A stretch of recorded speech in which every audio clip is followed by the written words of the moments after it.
Happy Mushoku Mondays, everybody. Welcome back to yet another Trek the Mushoku Tensei Jobless Reincarnation novel series. We're on Volume 15, Chapter 4. And my gosh, it continues to keep hitting. It's just not letting go.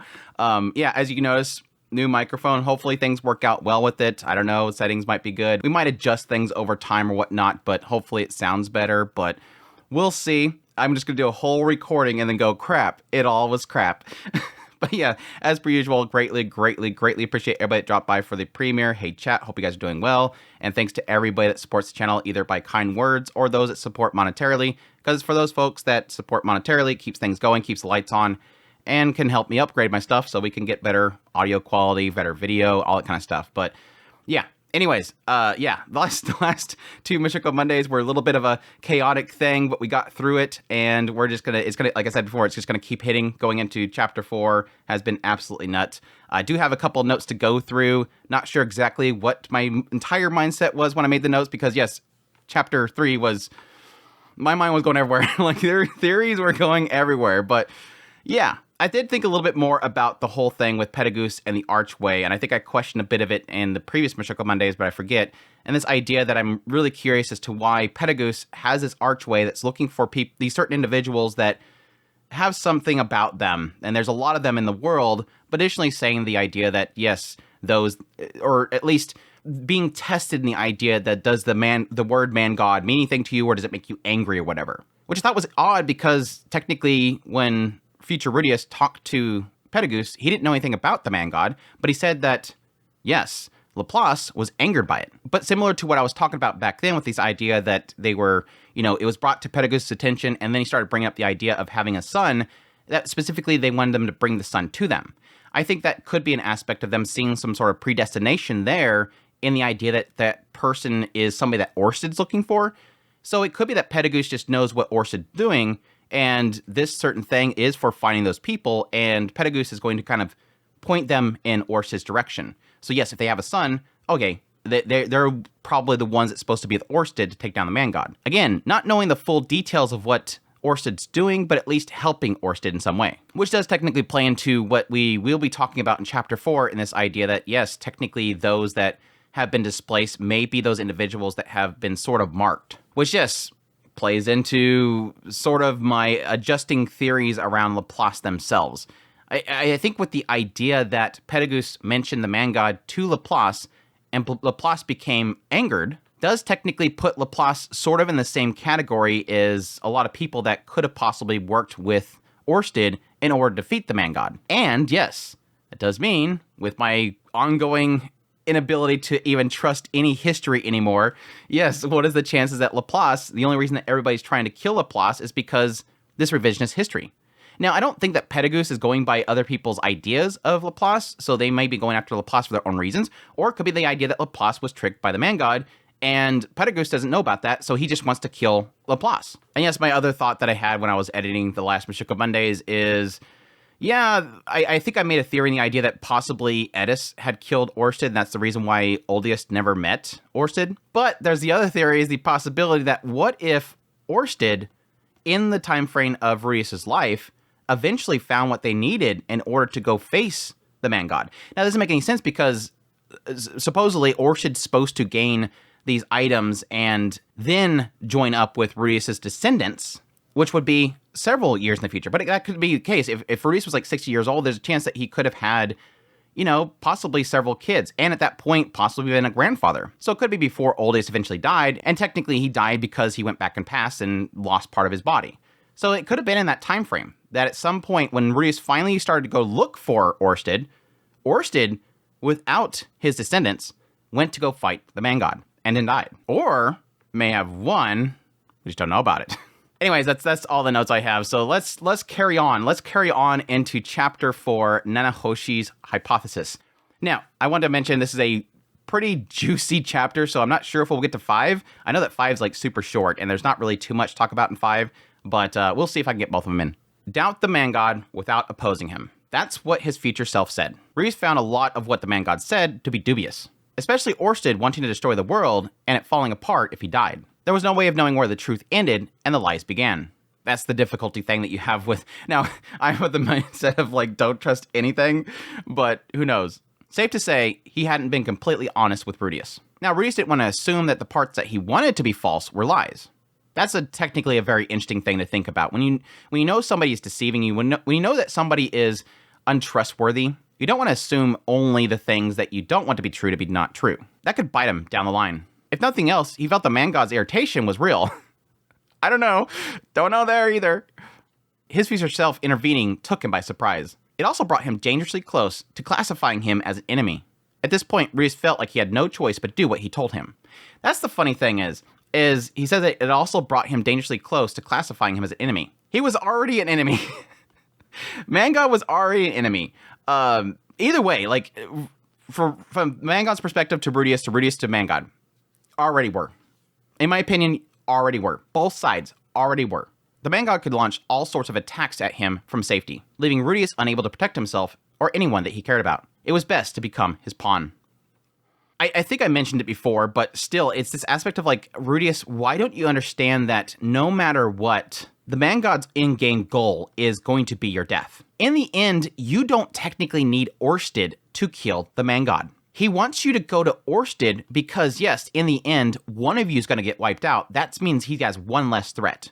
But in the end, he wants, technically, I think the Man God wants both of them dead. Because I think there is an aspect of destiny, if they're talking about the way that they are, there's a possibility that his descendants, Rudius' descendants, will eventually want to go kill the Man God.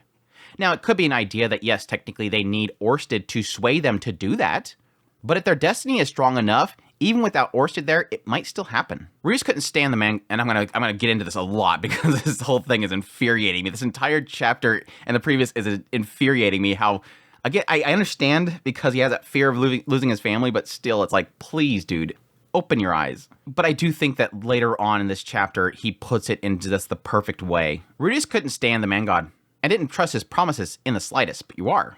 But he was targeting them for a clear reason, and there was a chance that he'd leave them alone if he no longer seen them as danger.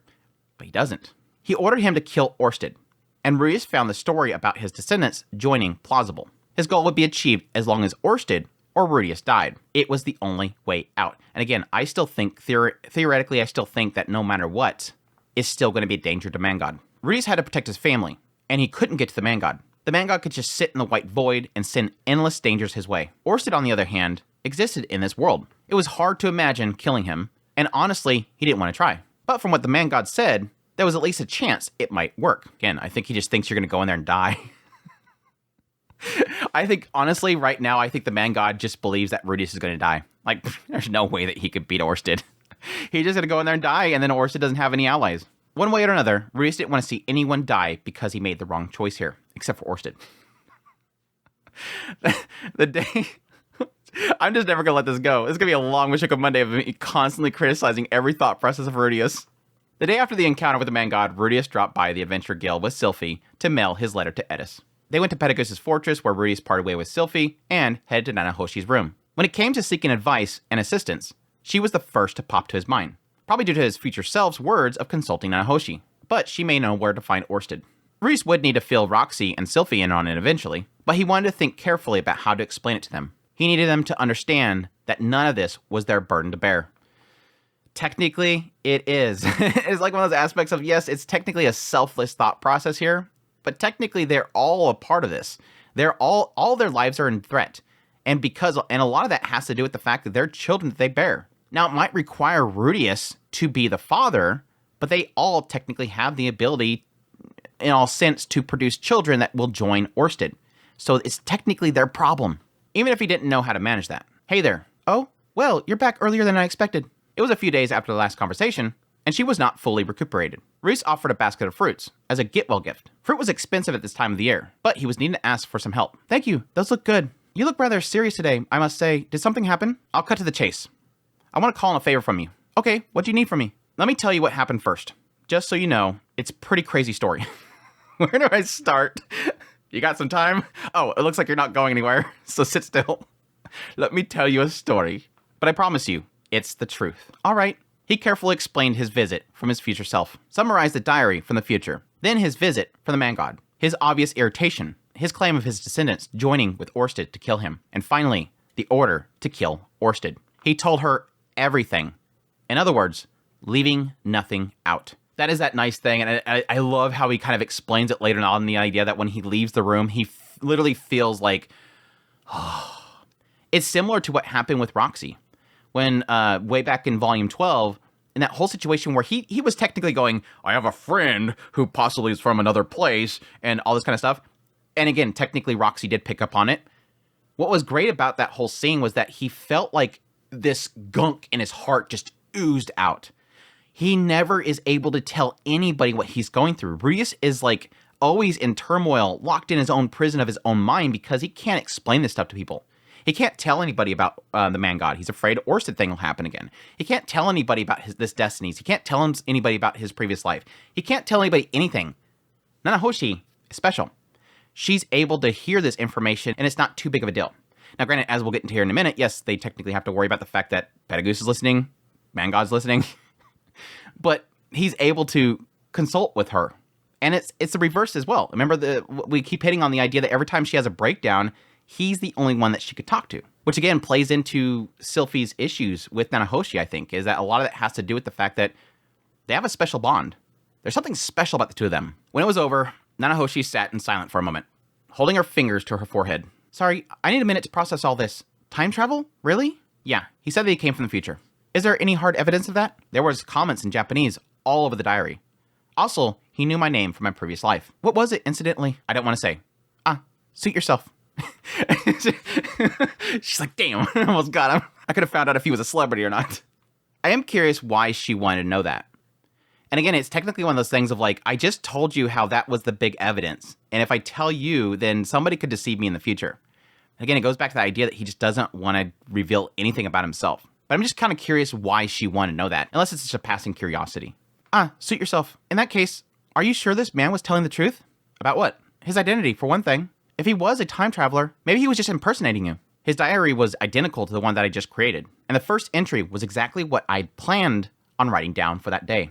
That's the key thing there, and I'm surprised that Nanahoshi didn't pick up on that. That doesn't prove anything. He might have copied out the real diary while you were asleep. But it had in it what I'd planned to write down that day. It had what I planned to write down that day. She wasn't wrong, but this wasn't going to get us anywhere. For what it's worth, I think he's exactly what he claimed to be. I see. Of course. It's possible the man god chose someone you'd find believable for that role. So, what?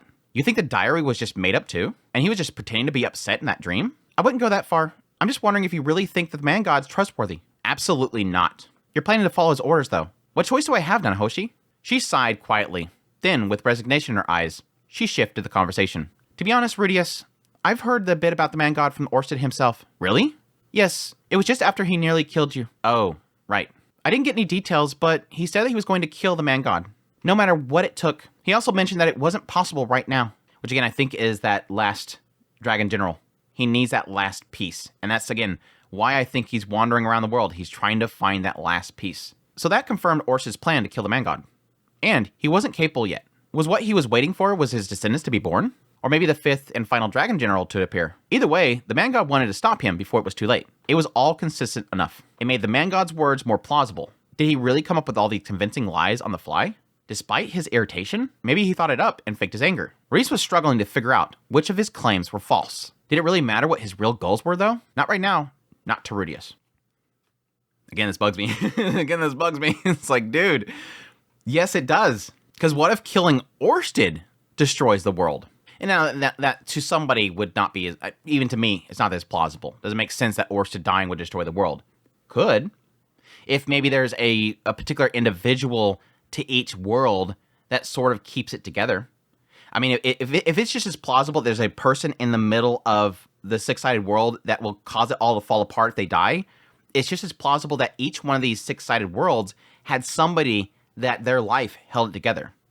A god of that world. If it's the Dragon God, who knows? Could be assigned. In any case, why are you coming to me with this? Are there other people that you should have turned to first? It's not like I can do anything to help you. My future self told me to consult you. I see. What did he say about me exactly? Reese was at a loss for words. Should he really answer that question? I like this because, again, this is another one of those examples where Reese just completely just flies off this direction.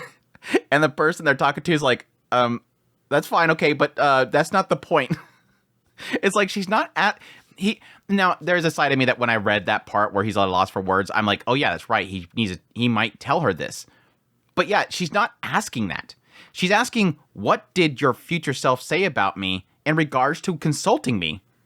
His immediate response is, oh, what did he say? That you were going to die. I guess it technically makes sense why he goes to that conclusion, but it's not what she's asking. Should he really answer that question? Tell her that she might fail at the last moment and give in to despair? The diary didn't contain specifics, and his future self was vague at best. Maybe it was best, to be honest. If she knew there was a chance that she'd fail, she might be able to brace herself. Look for ways to avoid it. He said you're probably going to fail at the very last stage of your research. Her eyes widened in surprise. After a moment, she pressed her lips together and shook her head. That's not what I'm asking. I like that. It's like I have like, okay, crap. She's accepting it, and I think it's really great that she's surprised, obviously, and it is kind of odd that she is surprised because she's questioning at this point who this person is and if they're real. But still, it shows that sign that she's partially feeding into this. She's partially accepting this to be the truth because this shocked her. Otherwise, if she truly believed that this guy was not from the future, she'd be like, yeah, whatever. I don't believe that. But what else do you say? That's not what I'm asking. I want to know if he explained why you should consult me. Well, I guess you died at some point, so he couldn't ask you. But he thought that you might know where to find Orsted. He also said that you spend a lot of time thinking through stuff, so you might be able to come up with another plan, which she technically does. Stuff? Like what? I don't know. The man god's real goals, probably? Rias sort of established that already. The thing about world peace was probably a load of crap. But he could believe that he was preventing his own death, even if that could just be another lie. Yeah, the one parts that I think could be the best truths are the ones that are technically not to their benefit. If you're willing to air out your laundry, it's probably going to be more true. Would you mind letting me have a look at that diary of yours? Sure. Handing it over, Nanahoshi flipped through a few pages and grimaced. This is going to take a while to get through. Your handwriting's terrible, for one thing. Yeah, it took me 2 days to read the whole thing. All right, can you loan me it for a day then? You think you can finish it that fast? I'm a quick reader. I'll get through it by this evening. Now, what's crazy is that she gets through it and she draws up a massive amount of theories and just spreads all these documents out. Girl's smart. Nanahoshi's smart. He wanted to point out a few important parts, but she may pick up something crucial in the less relevant areas. He chose to instead be patient. That is a very important point. I think I've made that that comment before in previous Mushoku Mondays. I always like the idea of letting somebody else look through it with different eyes, and they technically can pick up certain things. It was with Ellen Lace. When Ellen Lace was explaining her story, and he's like, I didn't need to get that much detail, but that's important, because you might see something in her story that she thought was irrelevant, that she told you anyways, that you'll go, oh, wait, go back. You said that you did this. That might be important. And she goes, oh, well, I didn't think that was important. Okay, then, I'm going to go get a little rest. I haven't been able to get much sleep lately. All right, come back later tonight, or whenever you're ready. Thanks, Nanahoshi. Leaving Nanahoshi's room, Rias felt a weight off his shoulders. That's what I meant. He was experiencing genuine relief. It was odd. Did he trust Nanahoshi that deeply? No, that wasn't it, exactly. She was just someone that he could talk to about everything. That's trust. That's trust. Now, trust to resolve the issue or whatever, maybe. I don't know. I mean, but technically, being able to trust her allows you to be able to divulge everything. Even things that he couldn't tell Sylphie or Roxy. He didn't care about her so deeply that he needed to hide painfully ugly truths from her. But you're not revealing everything about yourself. You're not revealing your ugliness. You're revealing your future self ugliness, but you've never revealed to her your own ugliness. That has never been revealed. So this idea doesn't make any sense, Rudius. You trust her. You just don't want to admit it? It is almost, and I might be reading way too much in this, but this is what we do here. Welcome.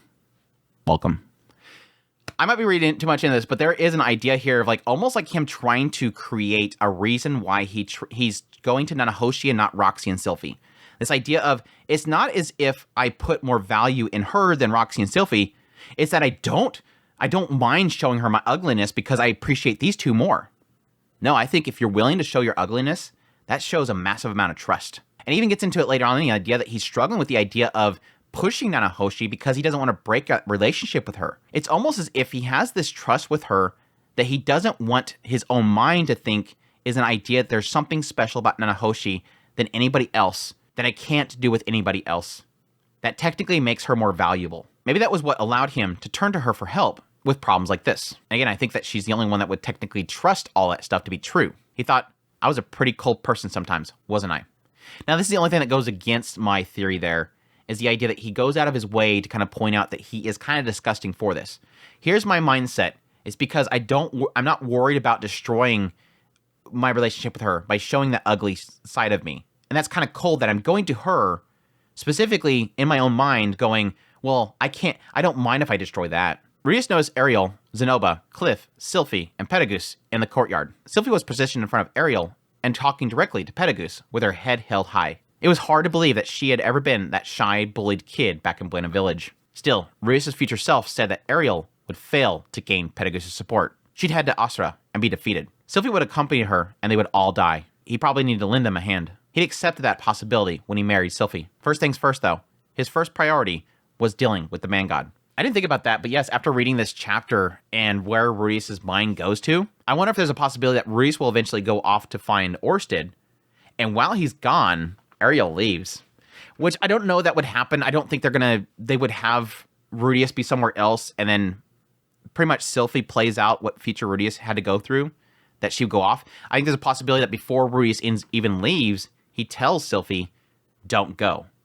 Do not go while I'm gone. That future-seeing blessed child said, you're going to die. But I don't think that she'd believe him. I don't think that she'd be able to stop Ariel. He returned to the room that was assigned to him to get a few hours of sleep. After some time, Rudeus woke up to Sylphie at his side. She must have snuck in at some point, or maybe tried to wake him to ask for advice on Petagus. He felt a little guilty that he wasn't available. He snuck out of his room to find that he had slept late into the evening. He was walking the halls, the sky full of stars, making him idly wonder if the presence of those stars meant that this universe looked something like his old one on a cosmic scale. I don't think I've ever thought about that. I don't think I've ever thought about the idea of the presence of a universe in this world. Might I ask where you're going at this hour? A masked man surprised him as he turned the corner. Hello there, Aramanfi. It's quite late, as I'm sure you know. Let me repeat myself. Where are you heading at this hour? I was going to see Nanahoshi. Is she still awake? I imagine so. She requested a pen and paper not long ago. Ah, good, thank you. Rudeus continued on his way, heart beating faster than usual. Do spirits never sleep? Must be nice to have active 24-hour security. That did remind Rudeus. They listened in on every conversation in the castle, right? That means Petagus already knew everything that he discussed with Nanahoshi. Since he hasn't paid him a visit yet, maybe he deliberately was staying out of it for now. That's interesting. I don't recall them talking about the idea that they listen in on conversations. Maybe they did. I mean, it sounds familiar, but maybe a lapse of memory here. But that's kind of scary because, like I mentioned earlier, that means that both the man god and Petagus were listening. And yes, Aramanfi bumping into him, I don't think was just a passing thing. Like, I think at this point, he's probably under surveillance. What a weird conversation. Where is he heading now? Though, the man god was also monitoring him. This made Rudeus increasingly unnerved as he made his way to Nanahoshi. But that does make me wonder if Petagus is listening, or possibly listening, and he's not fazed by the idea of Rudeus basically talking about, where is Orsted? I need to go kill him. It's kind of curious. But again, that goes back to the whole thing. If his whole point is Laplace, he's not going to probably concern himself so much with what Rudeus is doing, what Orsted's doing. They're not part of this. But yeah, this made Rudeus increasingly unnerved as he made his way to Nanahoshi. But yeah, that does technically... I couldn't imagine the idea that 24/7, there is literally one person that's always seeing, no matter where you go, is always seeing what you're doing. Which, yes, technically Rudeus having some fun time with his wives is kind of curious that he doesn't think about that. He's got to always, don't think about that. Or the fact that the man gods never mentioned anything about it, which probably was a sore spot for him. It's like, darn, he's doing it again. And he's going to make children. Stop doing it. But still, even in this position where Rudeus is at right now, literally so many people are listening to him. That's got to make you massively paranoid. Rudeus knocked before being invited into Nanahoshi's room. You're coming by this late? Your wife might get the wrong idea, you know. You want me to come back later instead? No, I don't mind. Come on in. She's like, I don't mind. I'm just worried about you and Sylphie. She was still lying in bed, with papers all around her. Wow, bit of a mess here. Well, I'm in the middle of trying to piece things together. Did you figure anything out? I'm not positive, but based on this diary and what you told me earlier, I've managed to come up with a hypothesis. Oh, what kind of hypothesis? For many years now, I've been trying to ask myself why I was brought here. To this universe, this place, and this specific time. There it is. Called it. Rudeus didn't see a connection, or if it had anything to do with the topic at hand, but he decided to hear her out. It has everything to do with the topic at hand. You're consulting her for the whole purpose of the man god. I guess her inclusion makes sense. At first, I want to assume it wasn't just me. I thought my friend must have been brought here as well. Why would she assume that? Should he ask? He already had an idea, though. It involved the very last memory from his previous life. Here it is, finally, it's finally here. It's finally happening, guys. It's finally here. Oh my gosh, after so long, we get to see that first little shot. Was it in episode 2? I think it was in episode 2. It might have been in episode 1 of that third individual. That third individual. Finally, the novel in volume 15, something that was spoiled in the anime from the first 2 episodes. I think it was the first or second episode. We finally get that answer. Finally. It involved his very last memories from his previous life. In his attempt to save 3 high schoolers, he was hit by a truck. He pulled one of them to safety, losing his life in the process. Now, this is the part that kind of throws it off. Nanahoshi and our other friend hadn't been hit, but she still was transported to this world. So this implies right here what Ruiz is saying is that there was 3 individuals, fingers right, there's 3 individuals, Rudius, and this truck, how it's explaining is this truck's coming, and Rudius pulled this guy out of the way, but the truck wouldn't hit Nanahoshi or this other individual. So what it's sort of implying here is that Rudius was the only one struck, pulled one of them to safety. Nanahoshi and her other friend hadn't been hit. That's very curious. This isn't a truck-kun situation. But it does technically explain one aspect of this whole situation. Nanahoshi has her body. Rudius does not. They were both pulled to this world. Maybe, and again, I always had the theory, the idea that Rudius' soul just kind of got stuck in when they were transferring these two, Nanahoshi and possibly her boyfriend, Rudius was they pulled their bodies and he was pulled in with it. But this sort of implies the idea because Rudius died right here, only his soul went. But it also could be the idea that when this transportation of Nanahoshi and somebody else was happening, Rudius' soul was going in the same direction. It just kind of got sucked in the hole or whatever. Because that's the other kind of thing that bothers me with the anime adaptation, is it gets so much in the idea of him being brought to the hospital and everything like that, that he's way over here. He's not over here where the transportation possibly happened. Anyways, it made sense that she assumed that her friend might be here as well, as they were standing next to each other. But no matter how thoroughly I searched the world, I couldn't find him anywhere. Isn't it possible that he died immediately upon arrival? I did consider that. But why would he have died when I survived? Maybe he's destined. That technically makes a lot of sense. That's one thing that I didn't really kind of consider, is kind of going through every single character. And that's the problem with this kind of thing of the destinies and stuff like that, and those that are fated. Yes, you can tie it to certain individuals. They're tying it to the idea of Rudius' descendants and him himself. Tying it to the ones that he loves. But yes, technically you could tie it to anybody that has gone through a crazy situation and lived. And yes, technically Nanahoshi being transported into the middle of a field, destined, Orsted finds her. If Orsted didn't find her, she'd probably be dead or in an alleyway. There's a ton of possibilities. She wasn't going to survive, no doubt. And that could mean the other guy as well. He possibly is destined to live, so it doesn't matter. Was that why she tagged along with Orsted in his travels? Was she hoping to find her friend? I think we already established that Rudius. Here's another one of those moments where it's like, Rudius, are we not reading the same conversations? She was trying to research how to get back, and the entire time she was asking everybody, if you know these people on this piece of paper. Was she hoping to find her friend? There was probably more to it than that. Yeah, I guess you're right. Nothing happened to me either. Are you certain about that? Now she lost him. He never remembered any danger as a kid. Life with Paul and Zenith taking care of him was generally peaceful. Here's where things get a little bit crazy. Here's where things get a lot crazy. It all makes sense, but at the same time, it's like, how are we drawing all these conclusions? These are some weird conclusions to come to. There's a bit of it here where it's like, I like the fact that at some point they sort of explain the idea that Nanahoshi is struggling right now to explain this. Like, this all makes sense in her head, but she can't put it to words. How do I explain this in layman terms, basically? But yeah, there's a bit of it that's like, how did you come to that conclusion? Listen, when you told me that your future self arrives to the past without their internal organs, it occurred to me that I might have come from the future as well. Nailed it. Nailed it. I don't know how this microphone handles clapping, so I better be careful. Nailed it. Yeah, that was one of my theories that I've been going for with quite a while now.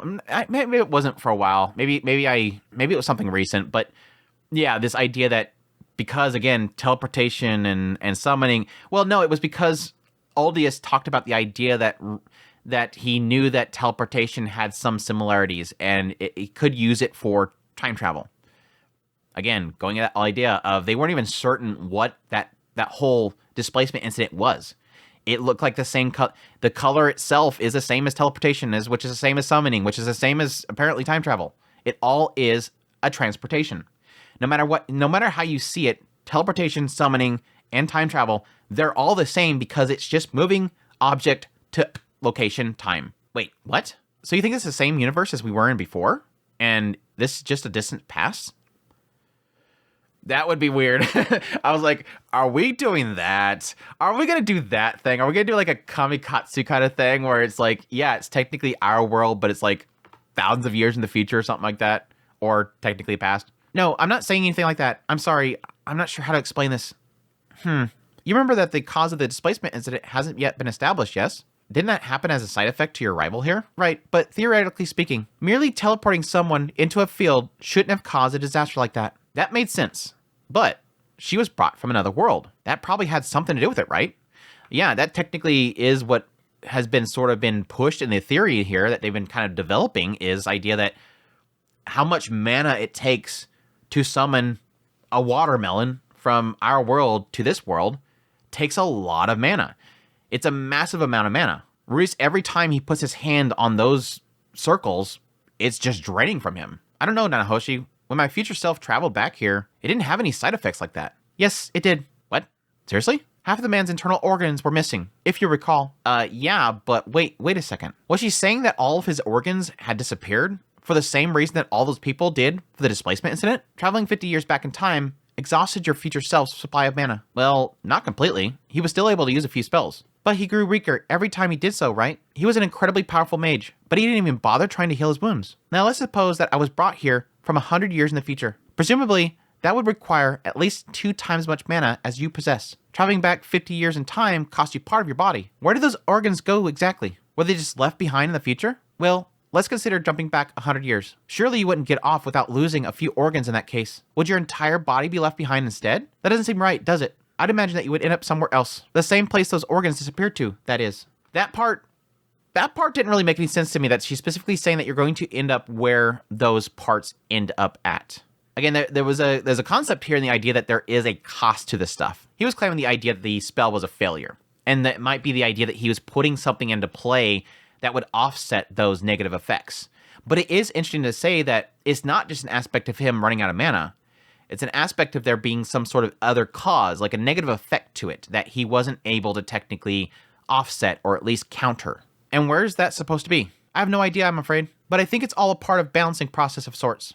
After all, the mana of this world obeys the laws of conservation of energy. Yeah, I guess that makes sense. If you're going to try to create something over here, or at least move it over here, that there has to be something that has to return, which technically would make sense in the idea that if Nanahoshi is from the future, and she's brought here, and which I'll get into more later on, by the way. If Nanahoshi is brought from the future to this time frame, yeah, there's a possibility that they'll talk about later on that there's still thousands of people missing. Not that they're displaced and they haven't been found yet, but they're missing. They're gone. So what's the possibility that something has to be returned back? Which makes you wonder if there's the truck driver in this previous life is dealing with the dragon or something. Anyways. Does it? Reed's thought? That's news to him. I think she's mentioned this to him before, that there's certain laws within this world that has to be kept. I don't have any evidence to back this up, but I imagine that many people disappear in the displacement incident. Thousands, if not tens of thousands. Which that makes me wonder, 1, what's the population of the Fatoa region, but 2, is there more people outside of that area? But I don't think they've ever mentioned anybody else. Yes, Rudius... Wow. Rudius has mentioned the idea that this has happened before in the past. This when he was researching this, he found that there was a lot of cases where people just suddenly disappear. Sometimes they'll appear back, or they'll appear somewhere else, but this has happened before. So it might be that there's, like, again, that somebody has been testing this for a long time and have been trying to pinpoint the location or pinpoint the time. So what is the possibility that every time they have recorded in the past that people suddenly disappear or reappear, somebody was testing that. Somebody was testing time travel, or pulling somebody from the past to the future and then sending them back, just to one day hopefully master it and then finally go back. Which, yes, technically leads into my current theory after reading chapter 4, the idea that Nanahoshi did this.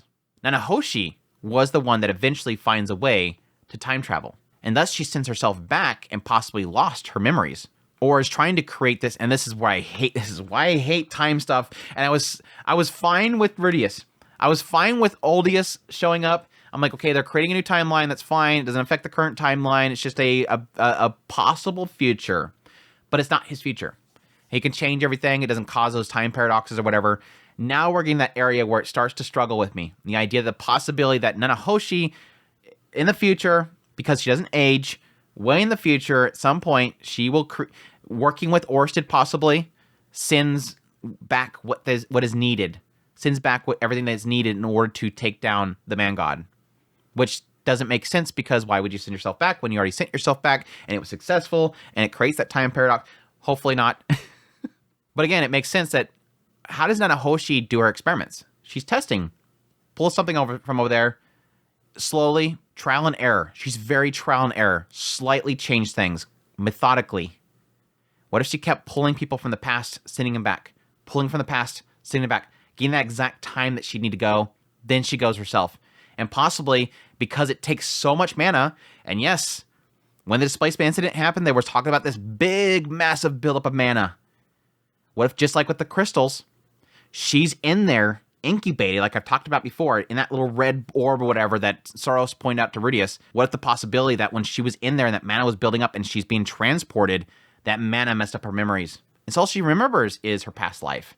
Because that might be a separate bottle of knowledge that was separate from her life experiences here, and thus she doesn't remember anything that happened in this world.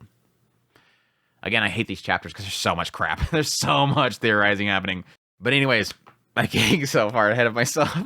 I can't help it.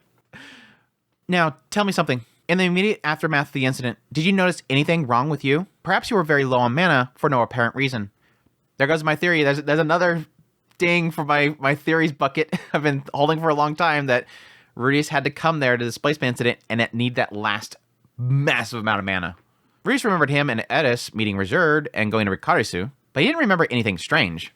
Wait, he felt strangely sluggish for the first few days. He got worn out easily too, similar to running low on mana. One second, Nanahoshi. If you're right about this, why did some people disappear and not others? Based on what the man god told you, I speculate that it has something to do with the strengths of their destinies, or what have you. The laws of causality might have protected some people more strongly than others. What, now you're just speculating?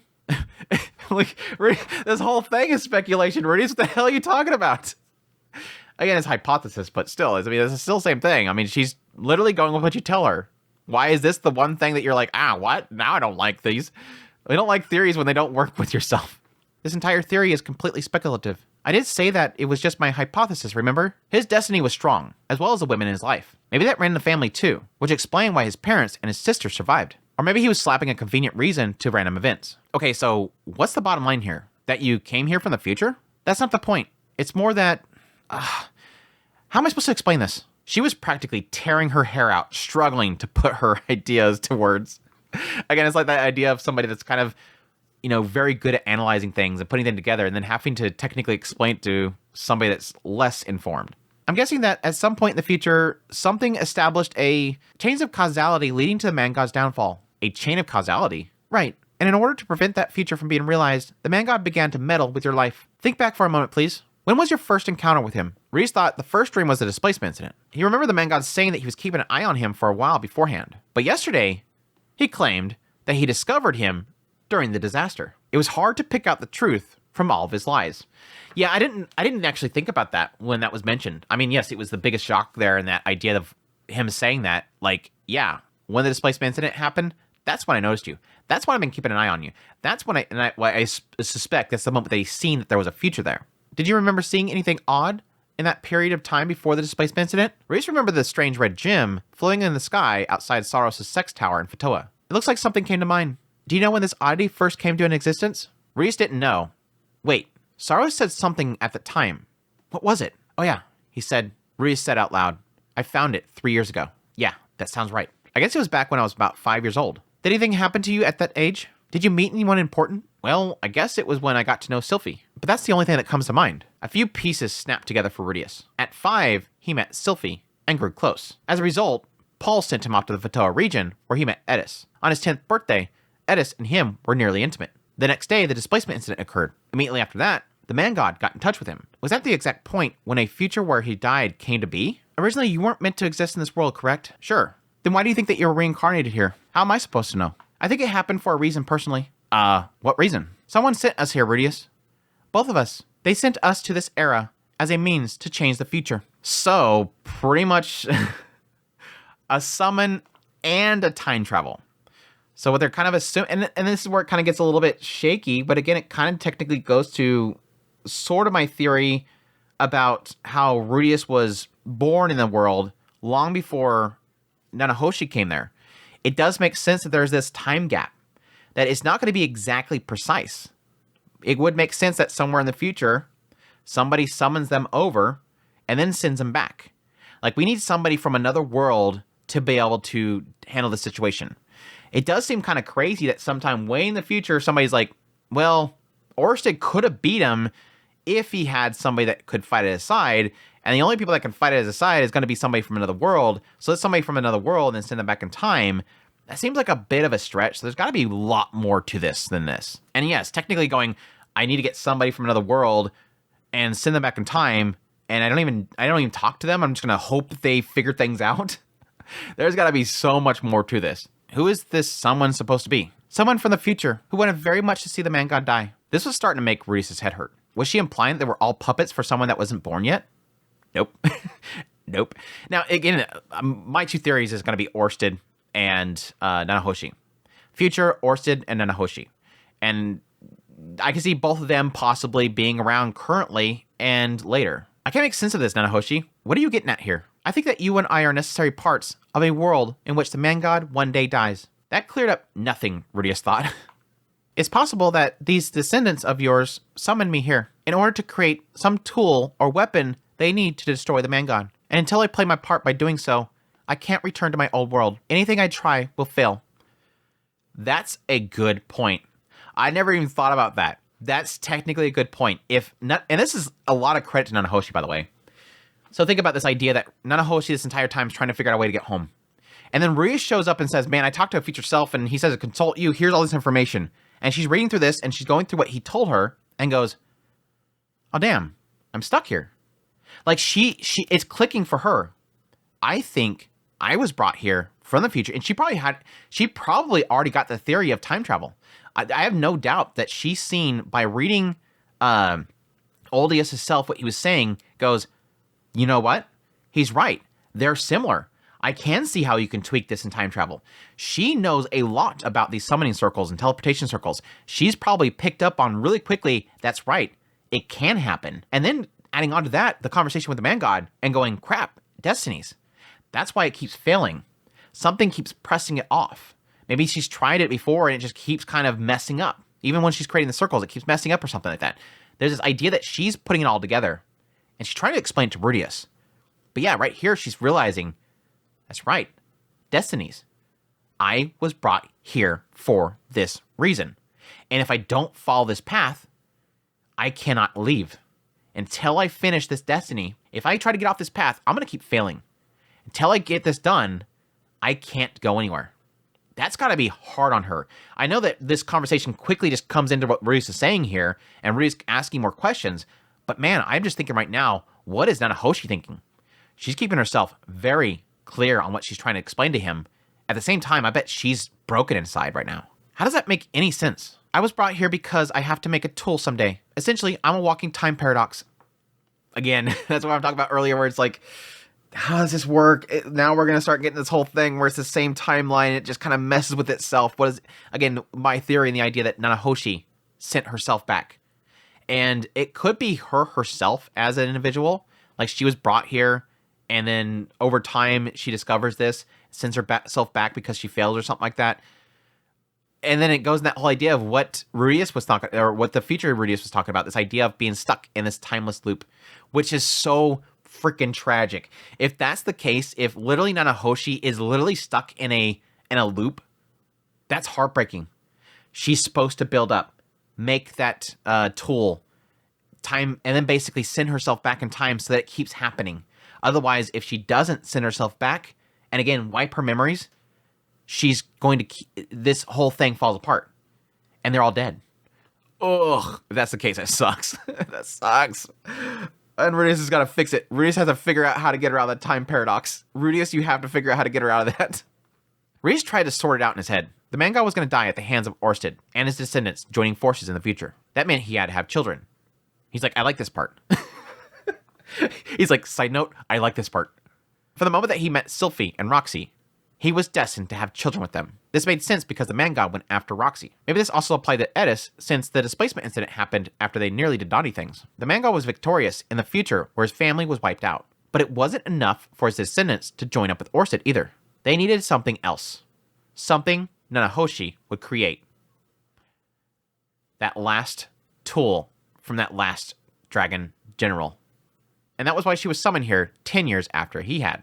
That's the only questionable part. Now, yes, based on my theory, it could be the aspect of that she's supposed to create possibly that last thing from the last Dragon General.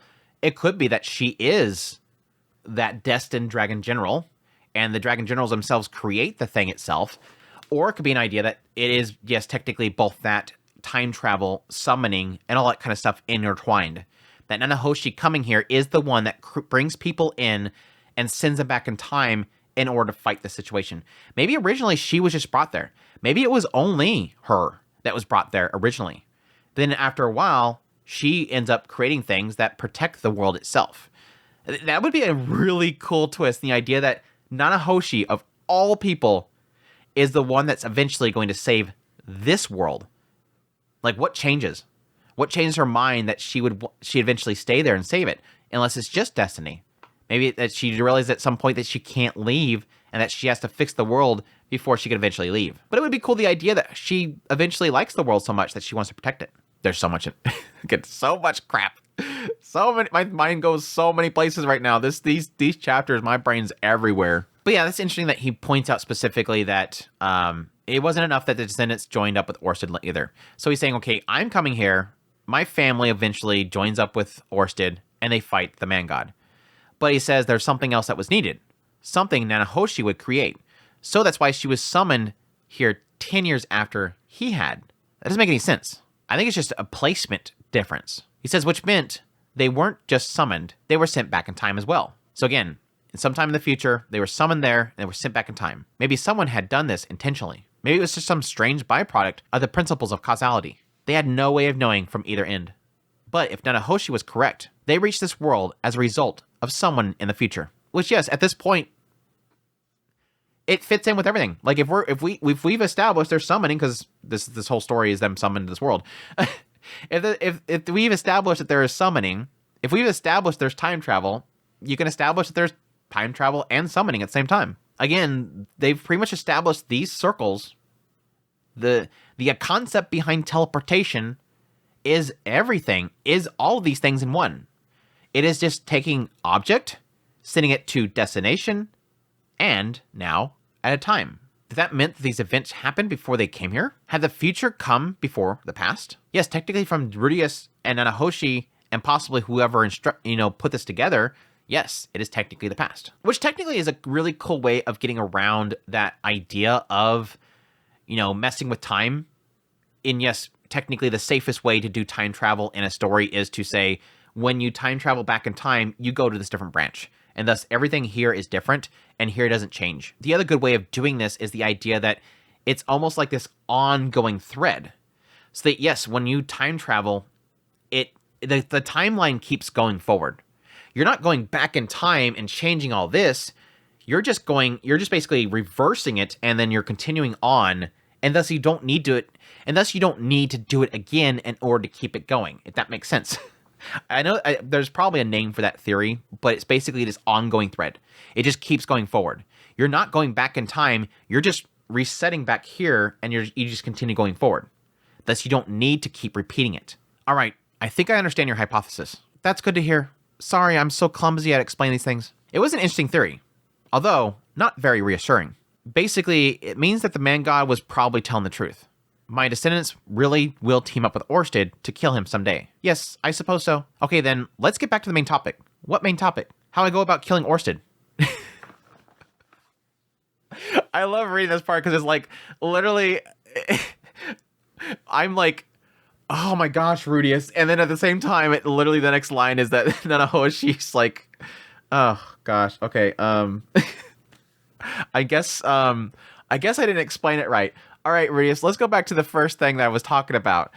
It's like she literally just lays out everything. Like, this is predestination. This is like all this stuff that we have to follow. This is what we're having to do. This is the problem that we're facing. And then Rudius is like, cool story, bro. So how do I kill Orsted? I get it. And again, it does a really good job portraying what Rudius is going through right now. But it's still like one of those things of like, you're not listening, are you, Rudius?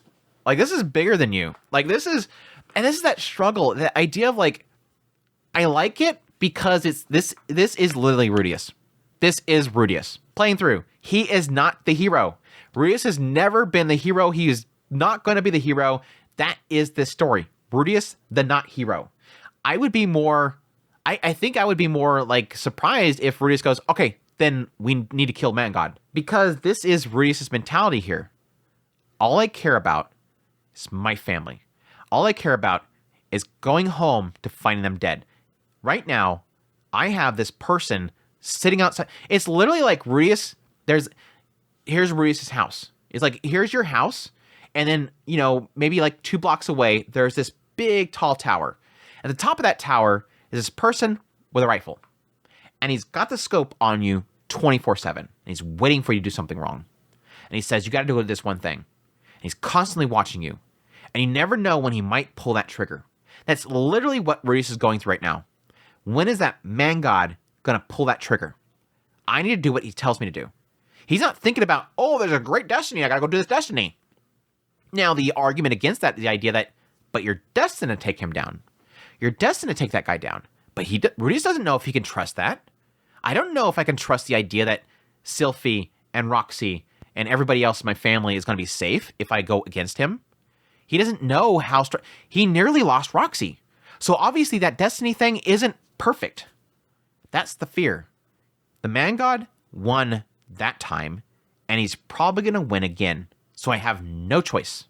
I don't care about all this stuff you're explaining to me because I have no choice. It is heartbreaking. Oh, Nanahoshi frowned and fell silent. Even if your theories are accurate, the Man God is trying to avoid that future, and he succeeded at least once. There might be a destiny at work here, but the future can still change. I just don't think it's a good idea, Rudius. You'd be better off talking to Orsted and trying to find some... Stop, Nanahoshi. The Man God may be listening to this conversation right now. Biting her lip, Nanahoshi glanced to the ceiling. Rudius thought, wrong direction. The barren world is below us.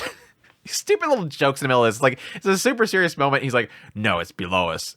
Like, he thinks that she's looking up to the god or something like that, which it technically probably was. This destiny stuff is an abstract concept. I can't see it, and I can't count on it. My destiny might be strong, but that didn't protect my father or my mother. I'm not saying the Man God will do anything to me right away, but he can see the future. If he realizes that I'm going to betray him, I might come back to find Aisha dead, or he could set up some tragedy that will happen a few years down the line. But the Man God can't manipulate everyone, right? I'm not so sure about that. Who knows exactly what he's capable of? I wouldn't be surprised if he's playing down his powers. I suppose you're right. And anyway, it's not like Orsted has any chance to beat him right now. Assuming the Man God isn't lying, he needs my descendants to help him out, or else he's going to fail. Yes, that's true. Assuming the Man God isn't lying. Again, she keeps hitting on that. If he's not lying, Rudius, if he's not lying, he keeps lying to you. I have to protect my family. The Man God is who's trying to kill him, but I have no way to fight him. At least Orsted's somewhere on this planet. I don't know where, but at least there's a chance I'll find him. There's no guarantee the Man God will keep his word, you know. Orsted is the dragon god. Based on my diary, he's probably the only one who knows the secret art to reach the barren world. If I kill him, that knowledge will be lost. The Man God won't have any reason to come after my family. Psst, Rudius. Your future self figured it out. Oh, gosh. Rudius, your future self figured it out. He just didn't have the time to wait. He figured it out, he just didn't have the time to wait. Anyways. And yeah, technically, Nanahoshi says it right here. You know, even if Orsted dies, there's a chance that your descendants will find a way on their own. So what the hell am I supposed to do then? His words came out louder than he expected. He didn't mean to yell at her. Nanahoshi flinched, but then pressed on. Talk to Orsted. Like I said, he might be able to help you find your way out of this. You think I didn't consider that already? Look, if I joined forces with Orsted, I'd be making a permanent enemy of the Man God. You know what happened if I tried to fight him on my own? Well, look at the diary. I don't stand a chance. This time, I'd have Orsted at my side. But what does that change? He can't win either. The only reason he had a chance is because me showing up threw things out of whack, right? That's the whole reason the man god is coming after me. Orsted's fighting a losing battle right now. You think he's going to have the time and energy to help protect my entire family? Is he that powerful? You want me to make an enemy of the man god before I even know? But Orsted is more trustworthy than the man god. How can I know that for sure? Sounds like he might be trying to destroy the world. I mean, I'm not saying that I believe that completely, but look, the man god was deceiving me. He pretended to be helping me out for years and years. What if Orsted did the same to you? Ugh. Ugh. Again, this goes back to that, like, I like this frustration Rudius is having. It's almost like he's trying...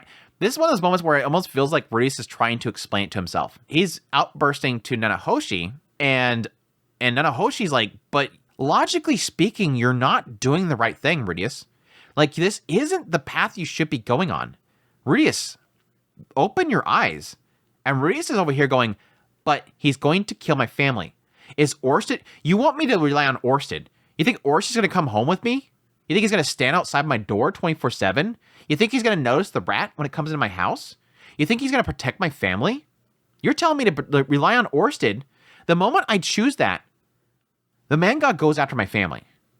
He's literally stuck in a pickle right now. He can't get out of it. He's stuck in a corner. Again, it's the hostage situation. I can't do what you're telling me to do. You make it sound so easy. But literally, all I care about is this, my family. I don't care about Orsted. I don't care about the man god. I don't want to get involved in their little fight. But I have to now. And I'm going to do what the current one threatening me is saying to do. And he's even acknowledging the idea that the man god's deceiving him. And again, the explanation is to throw it back at her. You trust Orsted, but you shouldn't trust Orsted. What if he's deceiving you too? He's trying to excuse his own mentality here. Well, I can't deny it's possible, at least. Reese paused, seeing a hint of fear in Nahoshi's eyes. I don't trust the man god, but I can't trust Orsted either. Why? Why? Rudius knew how powerless he was. He could believe what his future self said, that he didn't stand a chance against the man god. He was that weak. He could imagine, in vivid detail, following that man's footsteps. He could see himself losing everything he cared about and dying miserably. It was so hard to be optimistic about fighting Orsted. The only outcome that he could picture was a brutal and ugly defeat. But the man god said his destiny was strong. Maybe he's seen a future he'd win. That was his last ray of hope. Or Rudius, you just kill each other and he wins either way. Again, this is that whole thing of like, yeah, but maybe possibly Rudius, your destiny that's being so strong, it's a path. What they've described the destiny as being is a path. Okay, the man god just told you, Rudius, that there's this thing called destiny, and that there's this path that you go down. He explained it as this path, and he said that I can try to veer it this direction or that, but it keeps coming back to that path. I tried so hard, like, I sent you over here so you can possibly run into Orsted, and he would kill you. But no, your destiny's so darn strong you survived. What's that destiny, Rudius? I'll give you a minute, Rudius. Think about it. Just think about it. To kill the man god. To kill the man god. So you relying on the man god saying your destiny's strong so you might be able to survive is a lie, because you're going off the path. You're going after Orsted rather than the man god. You're trying to break your own destiny that is to kill the man god. It is so bizarre. Again, I understand his fears, but dang, Rudius, think about this for more than 2 seconds. Listen, Nanahoshi, my future self told me to consult you. I'm guessing that means you know some way of getting in touch with Orsted. Well, yes, help me out. Please.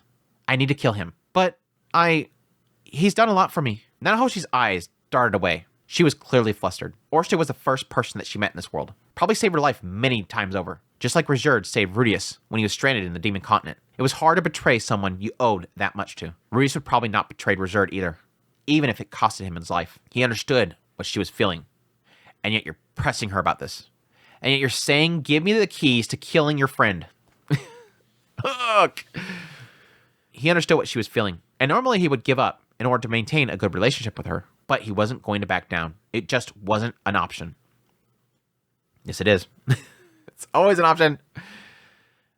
Listen to me. And finally, he comes to truth. At least he alludes to it a little bit.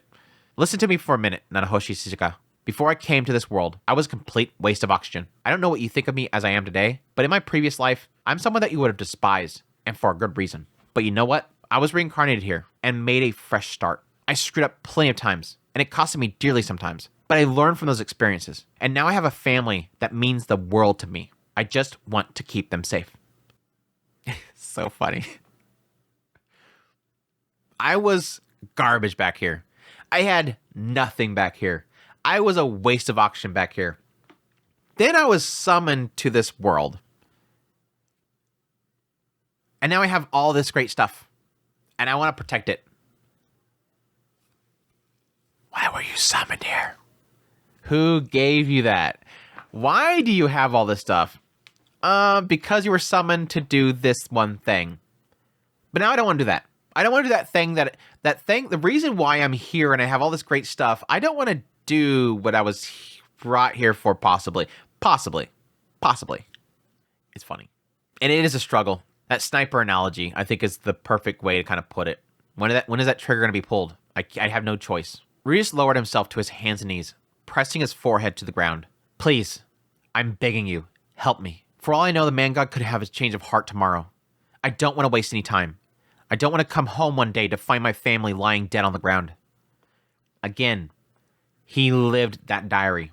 When he read that, he lived that diary. He's seen Zenoba, Aisha, Julie, Ginger, all there burning in that house.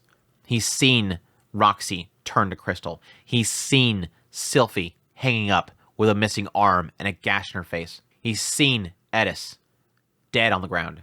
He's seen it all. What are you doing? Stop it. I don't want to lose any of them. Please. Nanahoshi got out of bed, grabbing his shoulder and pulling his head off the ground. Okay. I'll help you. Just stop doing that. There was exhaustion and sadness in her eyes. I really hate that he's pushing her on this. This upsets me so much. It's cruelly selfish and makes perfect sense to Rudius' character, but it doesn't change that it makes it feel any better. Like, you can excuse the logic of Rudius so many times, but it doesn't change the fact that you can understand that it's wrong. That's why the book is so good. There was exhaustion and sadness in her face. He felt a stab of guilt, but at the same time, a part of him was dancing with joy. Sometimes, he hated himself. Thank you, really. Maybe he was making a huge mistake, yes. But honestly, what choice did he have? Millions. Millions of choices, Rudius. Ugh. I wonder if there's ooh, good idea. Again, I do have the theory that, at least, again, if it's true, the man god claimed that he can't see Orsted. Which that could have been a lie that he said in order for Rudius to not think that he sent him after him to die. Like, oh, I can't see Orsted. I didn't think he'd be there. Oops. Damn it, didn't kill him. But yeah, I do have the theory that the reason that the dragon god is after man god is because the man god did the same thing to him, mess with his life, or destroyed his entire world. Again, my theory and the idea that the man god destroyed all the worlds, all the other six-sided worlds, and now Orsted is trying to stop him from destroying the last one. But I also have the theory that the man god cursed Orsted, and that's why Orsted can't gain allies. Can't gain allies to fight him, is because everybody hates him. But I do kind of wonder if that's one and one. That the man god's truthful in saying that he can't see Orsted. And maybe the curse has something to do with that. Maybe possibly the curse can be placed on Rudius so that the man god can't see him anymore. That would be a cool way to figure out how to make it to where the man god can't see him. That way he can work against the man god. But yeah, that was chapter 4. A crazy chapter. Again, my brain's going everywhere. But yeah, I do kind of wonder about the whole idea of the other boy in Nanahoshi. The boy that she's trying to find that she assumes is with her.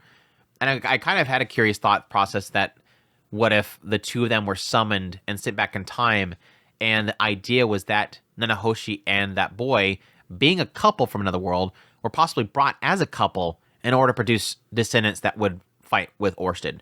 But again, my brain's more going to the idea of Rudius himself being pulled over and Nanahoshi being sort of the one that's orchestrating it. She is the puppet master that Rudius is talking about. Which means the possibility of her being brought there before, establishing this destiny, this idea of something in order to change, and then sitting herself back in time in order to essentially aid Rudius, put together what tools are needed in order to get to the man god, yes, technically her being a specialist in teleportation, summoning, all that kind of stuff makes her the perfect person to do all this stuff. Maybe she can circumvent the tools themselves and create a teleportation circle to get inside there. Not that he didn't even need those tools. Again, there's so many things that we can talk about here. Another thing that kind of plays into the theory of it possibly being Nanahoshi kind of stuck in this unfortunate, like, endless loop is the idea that, yes, she possibly sent herself back. And I think the reason why Rudius was separate, like, again, my whole thing was like, okay, if they all came from the same location and they end up here, maybe the possibility that Nanahoshi wasn't brought there at that time. Rudius was summoned at that time to be placed inside of this body, but Nanahoshi was brought there at another time. And then later on in the future, essentially was the one that summoned him. So how it plays out is the original timeline is this build up to this point where suddenly Nanahoshi is summoned to this world. Over time, she tries to figure out how to get back, ends up discovering the way in order to get to the man god and defeat him. But they didn't have the tool in order to defeat the man god. So Nanahoshi at that time summons Rudius to the world at this designated time to be birthed in this world because they needed to just bring over his soul, not his body, because then he has mana. Then, at the same time of summoning him into this world, sends herself back in time to that point which the displacement incident happens. And it could also be that he was needed to be there in order to give the rest of the mana supply needed in order to have her brought back in time. The displacement incident happens, many people disappear in order to make that happen, that causality effect, sending them back, possibly sending them to the future to replace her existence over there to send herself back in time. And that would explain the reasoning why Orsted wouldn't have recognized Rudius, because this future that everybody sees has all this in it, except for Rudius, which technically plays in the mural in a certain way, in the idea that this person, I think towards the later part of the story, of a eerie shadow standing behind a group of people. What is the possibility that all the murals are drawn by Orsted?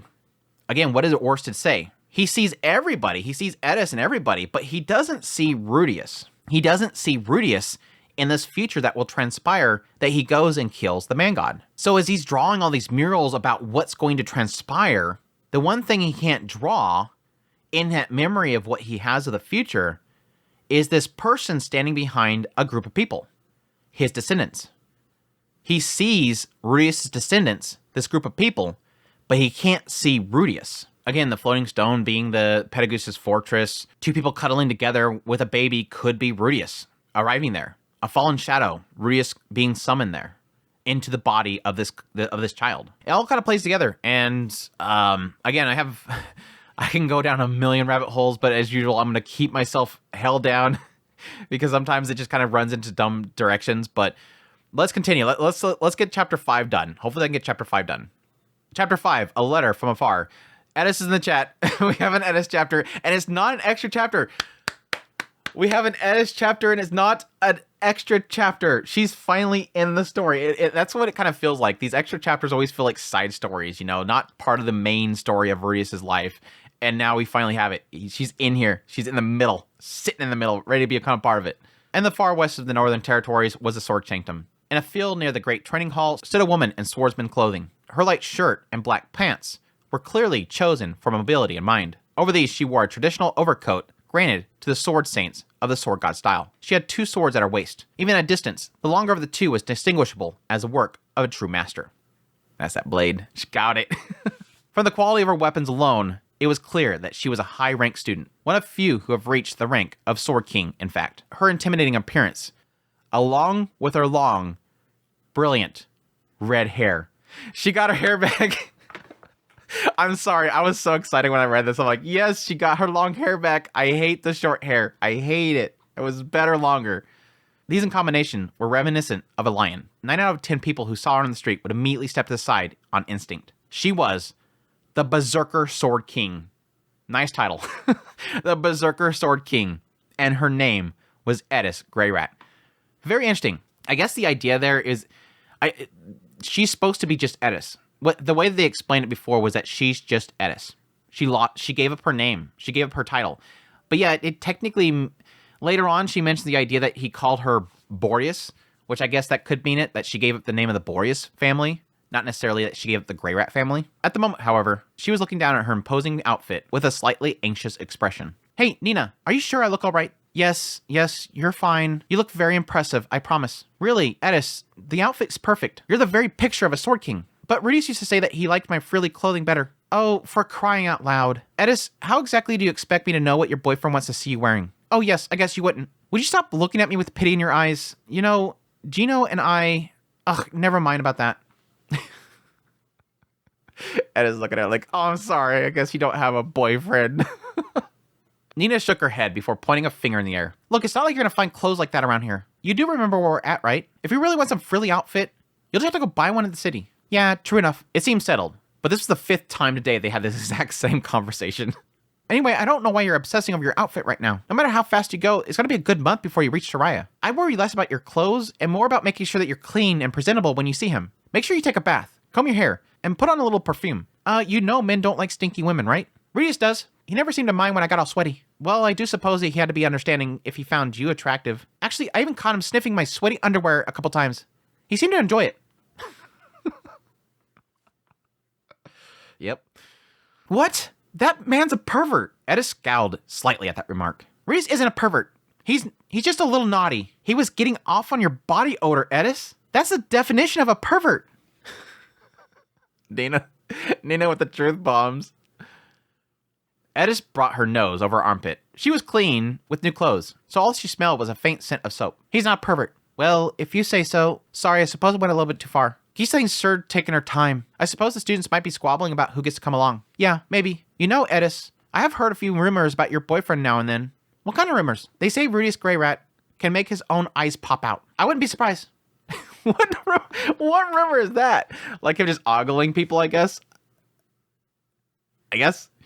Also, he's supposedly likes girls with flat chests. Nina looked down at Edis's chest, and Edis followed suit. It was rare to hear the word voluptuous applied to a swordswoman, but in her case, the glove fit. That won't be a problem. I can see that. I can totally see, like, oh, not a problem. Like, she'd totally do it if he didn't like it. Edis sounded confident, but her face a little paler than before. Let's see, what else? They say he conquered a legendary labyrinth, destroyed an immortal demon king, and put up a good fight against one of the 7 great powers. No kidding? Well, that's Rudius for you. I'd expect no less. Color returned to her cheeks, even to a little flushed. It made her happy knowing that Rudius had been working hard to grow strong like she had. Edis knew that Oriste was one of the 7 great powers. I'm not sure why she didn't pick up on that, but yes, technically the immortal demon king part in the legendary labyrinth is stuff that came later. The man is monstrously strong. I'll give him that. Normally I wouldn't have believed a word of all this. I know, he's amazing. However, there are some less pleasant rumors out there. Like what? Like he's a notorious playboy who struts around with different women every day. Edis's smile suddenly stiffened. Oh, and it sounds like he abuses his strength to get what he wants. Look, Edis, this is just a possibility. Nina paused, then continued with a very quiet voice. But maybe he's forgotten all about you. Nina's left hand shot up to block a punch from Edis. While she blocked, Edis's gaze was too much. She averted her eyes. Like she blocked it, but she's still scared. It's just a rumor. Edis folded her arms, widened her stance, threw out her chest, turned her head to the side with a frown. Oh look, Gilane's finally here. 4 horses approached. It was Gilane Dodolia, who was nearly 40 years of age now. Still, her body was lean and muscular as ever. Following her was a beautiful water king, Isolde Cluel, and the water god herself, Reda Leah. I actually thought these two left a long time ago. Apparently they've been still there. They just didn't mention them in the last chapter, which that makes sense because that was a meeting with a sword god. They were deciding who was going to become a sword king. Gilane called out, "Sorry for the wait. Were the two of you fighting again?" "It was Nina's fault." Nina shrugged her shoulders. "I see." Gilane murmured. An amused smile flashed across her face. I think, this is like a surefire sign that Gilane has loved seeing how Edis has gained friends. And that makes sense throughout this entire chapter. You're seeing all these moments where Nina's taking shots, Isolde's saying things, but Edis isn't like just killing them. And like in the normal situation, she probably beat the fire out of him. But Edis has changed. And I think Gilane sees that. She sees that Edis has friends. This girl who lost everything has friends now. Not much of a send-off. Gal didn't even bother getting out of bed. Rita looked back to the hall with a grumpy expression. "I wouldn't read anything into it, Master Rita. The sword god is something of a lightweight, I'm afraid." "What? You think he's got a little hangover from last night? Good grief. The man should know his limits at his age. You know, Nina, this might be a golden opportunity. Why don't you go challenge him to a duel?" Nina smiled awkwardly. I think I'll have to refrain. I intend to become a sword god in a somewhat more sportsmanlike fashion. Ah, you're such an earnest little thing. Don't worry, dear. You'll surpass that old sourpuss in no time. Just keep doing what you're doing. But for what it's worth, you might want to keep an eye on the folks below you on the ladder instead. I'm interested why she says that. And that might be what she's literally trying to instill upon Nina, essentially what was affecting Isolde. Isolde got full of herself, and she had nobody to challenge her. And so anything below her was probably not worth it. And she technically came here and fought those that were in rank of each school lower than her. And so it might be her basically saying, don't get full of yourself. And yes, technically the idea that those below you could rise up and beat you. So keep an eye on them. They could be stronger than you. The latter? Well, in any case, I'll do my utmost to make good use of what you've taught me. Nina bowed respectfully and turned to Isolde. Might I ask where you two are heading off to next? You'll be traveling with Eris part way, right? Isolde replied. That's correct. We're returning to the Kingdom of Asura. I've been invited to be an instructor of swordsmanship at the Royal Palace.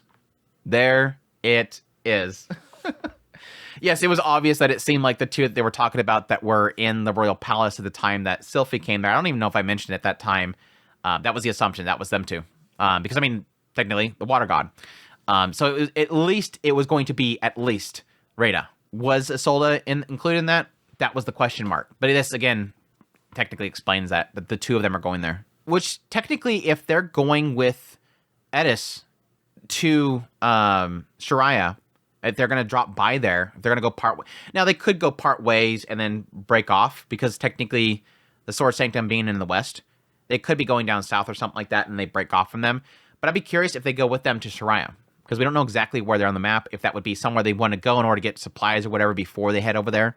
But I'd be curious if once they arrive there, Reyes can tell them at that point, oh, that's probably them. How can I keep them from going there? Because if I can keep them from going there, or if I can get them to help Ariel, he could possibly try to get Ariel to recruit them at that point. No, don't go there. They're going to get you involved with the war. Join Ariel instead, and then Ariel can go down there with those two. Bam! Bam! I see. It's going to be a bit lonely around here without you. Isolde smiled gently. Do make sure that you pay me a visit if you happen to stop by the kingdom. I'll show you around the capital. No thanks. I'm a country girl. If a country girl like me stumbles into Asura, I'm sure all you fancy city folks will just point and laugh. Eris spoke up. Humph. If anyone laughs at us, we can just cut them in half. Alarming as these words were, they did remind Nina exactly who the three of them were. She chuckled softly. Laughing at a sword saint, let alone a sword king or a water king, generally wasn't the best of ideas. You either have to be truly formidable or a complete fool. Again, kind of emphasizing, along with what kind of transpires here in a minute, how all of them right now are just really good friends. I hope nothing changes, nothing comes between them. Nah, don't flag it, Andrew. Isolde spoke up. All right then, Eris. Shall we be going on our way? Yeah, let's go. Isolde smiled at Eris's energetic reply. Be well, everyone, called Nina, surprised to find there was tears in her eyes. Nina's gonna miss them all. She gets left behind. She gotta keep training, get stronger. Her thoughts were drifting into the years since Eris' arrival. Their first meeting was horrible and humiliating, and Eris subjected her to many more embarrassing moments in quick succession. But the frustration of those failures drove her to improve. When Isolde arrived, her gentle words and tactful advice were a great help as well. If it weren't for them, Nina would be no doubt still be stagnant in the middle of a pack of sword emperors. She might never have risen to the realms of the sword kings. In other words, she owed them. Is that saying that she's now titled Sword King? I don't think that's what it's implying, but it's sort of implying it. Like, it's sort of hinting that she achieved Sword King, but I don't think so. That would have had... This shouldn't have... From the moment that Eris gained the title to now, shouldn't be that long of a distance. Because technically, Eris immediately said, no, I'm going back to my family. She probably prepared right at that moment to go back home. So this can't be that far away from it. But she says, risen to the realm of the Sword Kings. It's probably in the idea that she's not Sword King yet, but she's at the realm of it. She just has to get the title. Because yes, she was given the opportunity to on that floor. It's just Eris took it from her. So she can. She's at the realm. She has to gain it. In other words, she owed them. Hey, folks, got a delivery for you. Mind signing it for me? Nina's melodramatic musings were interrupted. But she turned to the carrier. A dopey-looking man reached into his bag and retrieved an envelope. Oh, good grief, who's it from? Well, it looks like it's addressed to Miss Edis Boyus Greyrat. It's from Mr. Rudius Greyrat. Rudius? Edis leapt from her horse and ran and snatched the envelope. Hey, wait a second there. I need you to sign, or they won't pay me for the delivery. Fine, where do I sign? Oh, right, hold a minute. Edis thought for a minute, attempting to remember the letters in her name before scribbling down. The man studied it for a moment before managing to identify the barely comprehensible letters. Okay then, thank you kindly. Boy, I wish every job paid as well. He tucked his receipt into his bag before heading off in high spirits. He got paid well. He got paid real good. That's technically your express delivery. Edis was about to tear the letter open in her hand. But then, she seen the words, Miss Edis Boreas Greyrat on it. She thought to herself with a chuckle, he must have been in a real hurry. I haven't used the name Boreas in years. Oh wait, maybe he doesn't know that. Studying the name Rudius Greyrat on the back, she noted how his handwriting hadn't changed at all. The letters were carefully shaped, but always looked a little off somehow. A long time ago, she spent hours every day staring at his handwriting, as Rudius taught her how to read. The memory made her smile. I like the idea that it notes that his letters were carefully shaped. So he was clean, his writing was clean, but it always looked a little off. That technically makes sense if the idea that him coming to this world and having to learn the language itself, is still going to have that twinge of probably Japanese writing. So he's technically had to learn a new language, and he's drawing that new language, or he's writing that new language's letters out, but it's still going to always have those trappings of a language handwriting that he's always been using. To preserve the envelope as best she could, she tried to open the top with her fingernails. Her first attempt was no success. Neither did her second. After the third try, she threw the letter in the air and drew her blade. Her sword cut a tiny sliver at the very top. Gotta do it flashy. She caught both pieces, tossed the smaller one aside, and then pulled out the letter. With an eager look on her face, she began to read. Over time, her expression quickly gave way to profound irritation. It's like it makes you think that she's actually reading it good, and she's getting angry about it. So it sets an expectation that she's read something really bad. Edis, what does it say? She didn't reply. She was glaring fiercely down at the paper in her hands. Edis, are you listening? Oh, shut up. I don't recognize some of these characters, all right? It's just taking me a little while to read it. Ah, I see. You do it, Nina. What? I can't read it myself, you know? Seriously? That's gonna come back to bite you someday. Why lecture me about this? You can't read it either. Isolde hopped off her horse. Of course, Isolde's gotta save everybody. I love Isolde. She's so great. Isolde hopped off her horse with a sigh. Calm down, you two. I'll read it instead. Oh, okay. She handed over the letter. Thanks. Isolde began to read it slowly and carefully. At first, her expression was neutral, but as time passed, she grew stormier and stormier. Once she was finished, she cried out with a loud voice of anger. What is the matter with this man? Huh? What does it say? Oh, Edis, you were training so hard for all these years for him? You poor, poor thing. Saint Millis, take pity on this girl. Apparently she's a practitioner of the Holy Church of Millis. Isolde folded her hands and looked beseechingly to the heavens for a moment. She then looked at Edis, eyes full of sympathy. Edis, you really ought to forget about this man. Why don't you come with me to Osra instead? It would be such a waste to give yourself to a scoundrel like this. Look, would you just tell me what it says? Do you want me to chop you in half? Very well then, here it is. Isolde cleared her throat and read the letter in a voice that rang with righteous outrage.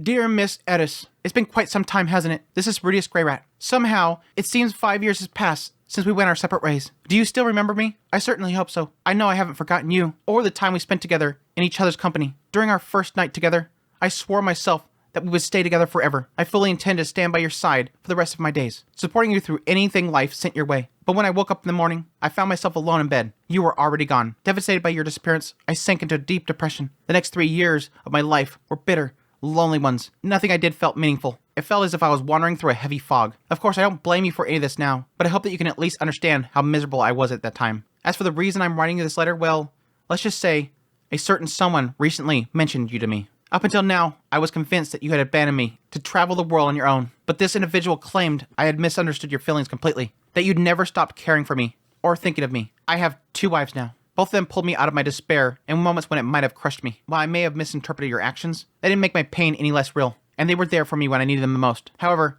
if it's true that your heart remains unchanged, if you truly want to be reunited with me and spend your life with me, I'm prepared to accept your feelings. I have no intentions of leaving my 2 existing wives, so you would become my 3rd. I understand that you might feel this proposal unacceptable, or perhaps even infuriating. If so, you have every right to punch me to your heart's content. I'd appreciate it if you let me off with the 2 or 3 good swings, though. Of course, my hope is that it won't come to that. Even if you're not willing to join my family, I hope that we can at least become good friends.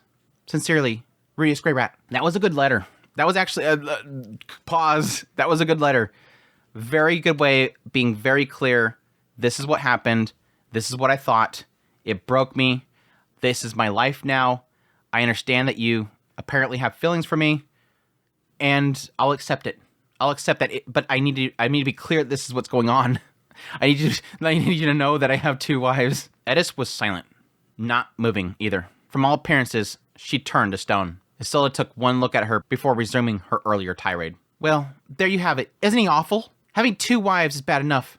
And now he's just casually offering to make you his number 3? The man clearly has no respect for women whatsoever. Nina spoke up and gave a thoughtful frown as she peered at the letter. I don't know. It sounds like he was trying pretty hard to be considerate. Considerate? It's the first letter he wrote to her in years. And he didn't even bother to say I love you. He seems to think that he's doing a favor by marrying her. That is true. I can see that. I think I like the 2 different minds here, Nina and Isolde, which is odd because Isolde's usually typically the level-headed one, it seems like. But in this one rare case, she's literally infuriated by this. And a lot of that has probably to do with the fact that she might be in line with the Millis Church. But yeah, it's like there's 2 different perspectives. And yes, technically, depending on how you read into it, it can mean one thing or the other. No, I'm sorry. I don't like Rudius Grey one bit. Look, he thought Edis dumped him, right? And he spent 3 years moping about it. Isn't it partly her fault for wandering off like that? Oh, please. He probably made it all up to make her feel guilty. He just wants her because she's a master swordsman with a nice body. I don't know about that. Would you really risk keeping Edis around just because he's a sexy bodyguard? Just to have a sexy bodyguard? I don't know, chat. Edis is in the chat. As Nina pondered the matter seriously, and Isolde was squawking mad, Edis just stared up in the sky with her arms folded, her eyes no longer seeing anything at all. The sky above was blue, but her mind was pure white void. I questioned this when I read this. I'm like, what is going through her mind right now? I just don't know, because Edis is from technically nobility. Nobility is known for having multiple wives.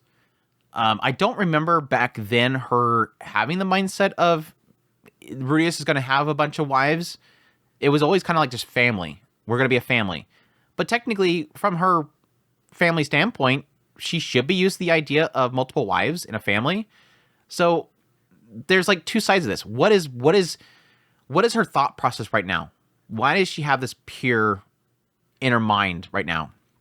Is it because she was working so hard to go back to him, which is her family, and he's not there? He's not going to be waiting for her, and she thought that he was going to be waiting for her, and they were going to be hunky-dory family? Or is her mind blank right now? I assume it's probably the fact that he has multiple wives, and that's upsetting her right now. But yeah, there's a side of me that wonders, is it because she thinks, why did he think that I hurt him? Why did he think that I abandoned him? Yes, most of that letter is saying I was in a horrible state. I thought you left me, and it was bad. I was in a fog. I was wandering around in a fog. Does that hurt her? Crap. I did this to Rudius. The guy I love. I hurt him. I wonder. But something snaps her out of it, obviously. We won't know until later, but something snaps her out of it. It technically did bother her earlier when Nina was implying that she was with other women. So it could possibly be that. But yes, something snaps her out of it. Oh, there's one more piece of paper here. Isolde realized that she hadn't read the entire letter. She retrieved a final sheet and began to read. Let's see. P.S. As I write these words, I'm preparing to fight the dragon god Orsted to the death. I have no idea if I can win. It's possible that I won't be alive by the time this letter reaches you. But if I do make it back alive, let's talk things out. By the time she finished reading, Isolde's face visibly stiffened. That went for Nina as well, an expression of fear and awe. The mere idea of challenging the dragon god himself to a duel turned her spine to ice. But on Edis's face, and hers alone, there was a grin. Her eyes were alive again, burning with passion and determination. She's like, I got this. Oh yeah, let's do this. This is what I trained for. Let's do this.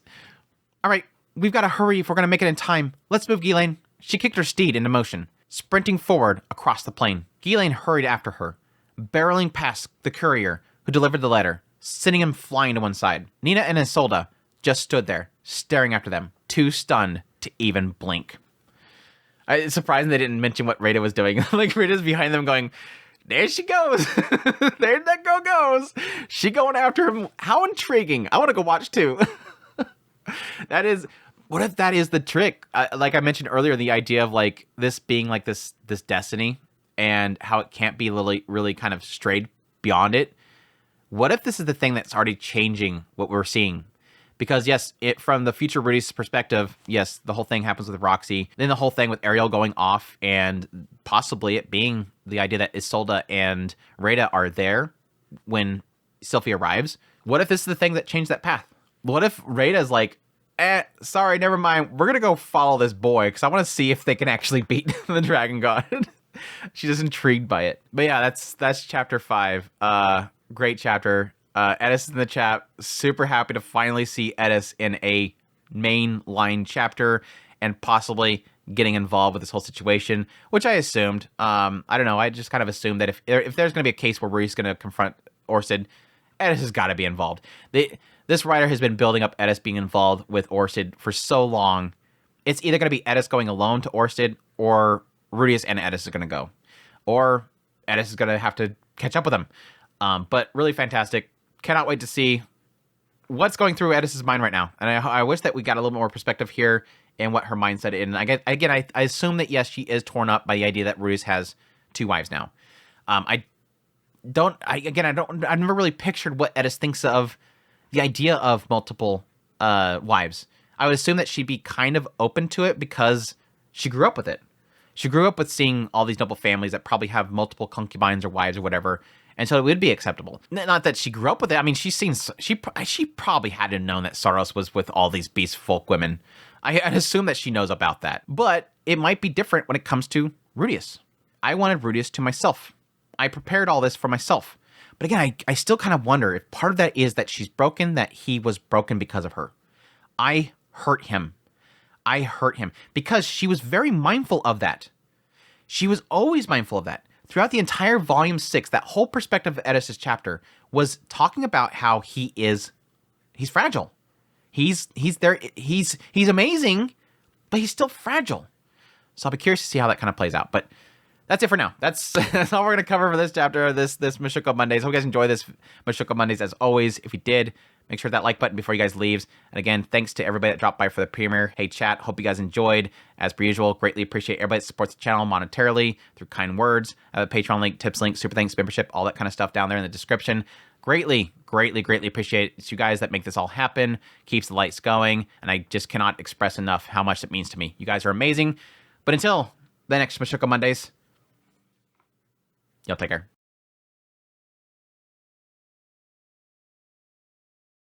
Of course, my hope is that you won't cut. Edis, you really ought to forget about this man. She grew Stormer. Edis was about to tear the letter in half. Edis was about. I'm sure all you fancy cities folks. She was looking down at her imposing. I was someone that you would have despised for a good reason. I was someone that you would despise. I was someone that you would have. He could imagine in vivid detail. The man god might be listening. The man god might be listening to this conversation right. The man god might be listening to this conversation right now. Yeah, yes, there's no, yes. You trust the